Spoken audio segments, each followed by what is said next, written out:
Alam mo kung ano yung mali sa'yo. Ayaw na ayaw mo na nasasaktan ka, pero pilit kang nagmamahal ng maling tao. Sana naman, gamitin mo naman yung isip mo. Sana naman isip muna bago yung puso mo. Kasi sa totoo lang, hindi sa lahat ng pagkakataon ay patuloy mong susundin yung puso mo.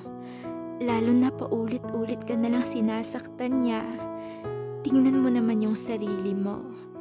Palagi ka nalang umiiyak sa isang tao na wala namang paki sa'yo, na kahit simpleng kamusta ay hindi niya pa magawa.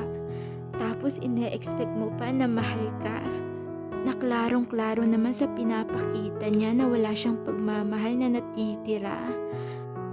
Alam mo, nasabi ko to kasi naawa na ako sa'yo. Kasi pilit mo pa rin pinagsiksikan ng sarili mo sa taong hindi naman makita ang halaga mo. Gising na. Oras na para sa sarili mo naman. Maawa ka naman sa sarili mo. Pwede ba? Piliin mo naman yung sarili mo.